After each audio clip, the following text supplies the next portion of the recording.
तू तो बड़े डायलॉग मारता था कि तू उससे सच्चा प्यार करता है, तो वो तुझसे झूठा प्यार करती है। क्या कर दिया उसने? बेटा उसने नहीं, उसके सारे घर वालों ने, उसने सबके साथ मिलकर तुझे बेवकूफ बनाया है। पहले ये ना बुझवाए, सीधी तरह से बताए किसने क्या कर दिया, क्या हो गया?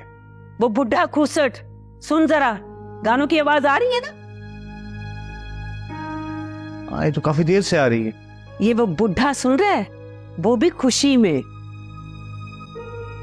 अम्मा यानी कि अब वो खुश भी नहीं रह सकते, उन्हें कम से कम गाने तो सुनने दें।